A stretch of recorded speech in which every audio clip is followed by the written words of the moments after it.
বাংলাদেশে চলমান একাধিক গুরুত্বপূর্ণ উন্নয়নমূলক প্রকল্পে বড় ধাক্কা দিয়ে মার্কিন আন্তর্জাতিক উন্নয়ন সংস্থা হঠাৎই তাদের সমস্ত সহায়তা স্থগিত করার সিদ্ধান্ত নিয়েছে।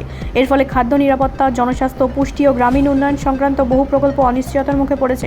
সরকারি ও বেসরকারি সূত্রে জানা গিয়েছে, ইউএসএআইডির অর্থায়নে পরিচালিত বিভিন্ন কর্মসূচি ইতিমধ্যেই বন্ধ হওয়ার প্রক্রিয়া শুরু হয়েছে। বিশেষ করে দরিদ্র প্রান্তিক মানুষের জন্য খাদ্য সহায়তা, মাতৃ ও শিশু স্বাস্থ্য পরিষেবা এবং টিকাকরণ কর্মসূচিতে এর প্রভাব পড়তে পারে বলে আশঙ্কা করা হচ্ছে।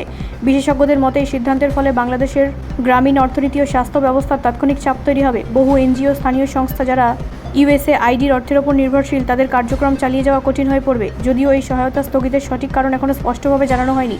কূটনৈতিক মহলের একাংশের মতে নীতি সংক্রান্ত মতভেদ বা প্রশাসনিক কারণের পেছনে থাকতে পারে।